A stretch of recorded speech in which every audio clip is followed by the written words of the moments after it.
Hey, Mark. Hey, Kevin. Got a bit of a flashing job today. Let me get that for you. Yeah, we got a flashing detail today.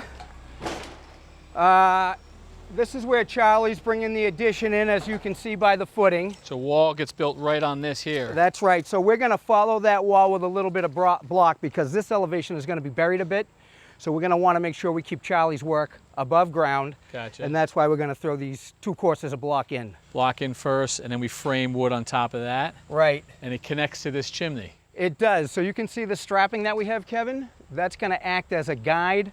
I'm actually going to get into this machine and I'm going to run my grinder all the way up using this strapping as a guide. I'm going to go up about 24 feet, so it's 2 stories. Nice and tall up there. Nice and tall. That'll take care of both stories for Charlie. Yeah.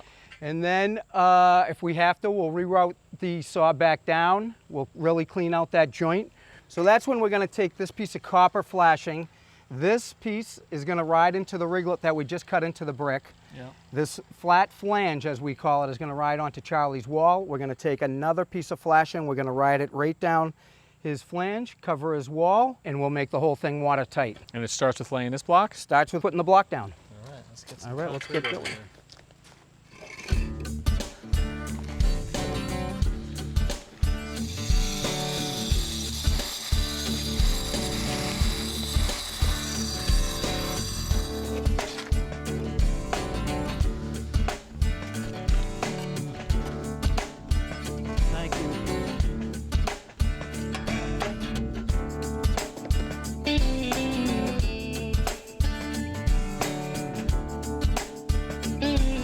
All right, this is what we call Durawall. It's for lateral movement. It's number 9 wire, and it's just masonry reinforcement.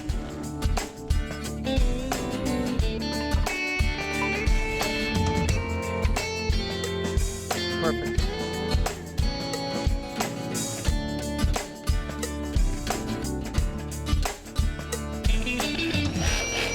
Okay, we already have our lateral reinforcement in. Now we're going to put in our vertical reinforcement. This is a carbide tip drill on our hammer drill, and all we're going to do is go straight in. And that hole receives the rebar, Mark? Yes, that's it. Sits in nice, but the first thing we're going to do is get some epoxy to make sure we anchor this.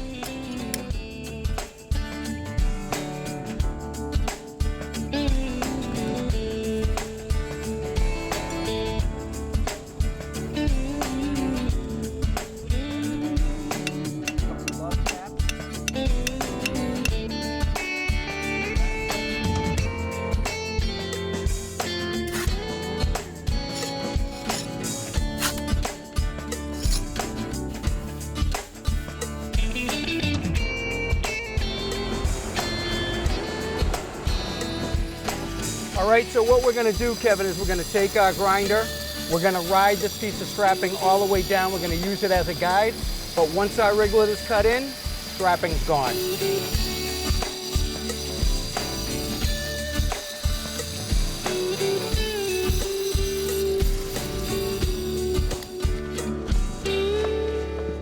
All right, Kev, you want to hand me that wall?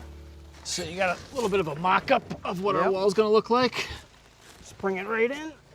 All right.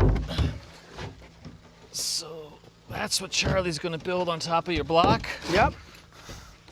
He's got the sheathing, hangs down just a tiny bit. That's right. And here's our copper. Slips in very nicely into our riglet.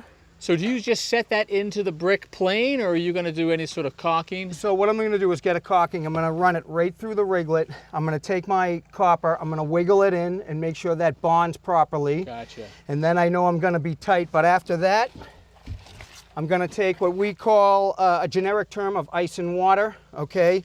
Sticky side is the back. It goes up against the green. It goes all the way into our flash.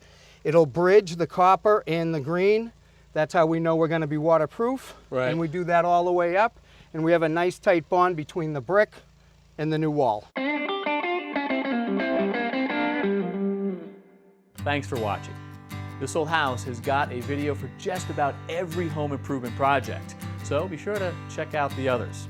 And if you like what you see, click on the subscribe button to make sure that you get our newest videos right in your feed.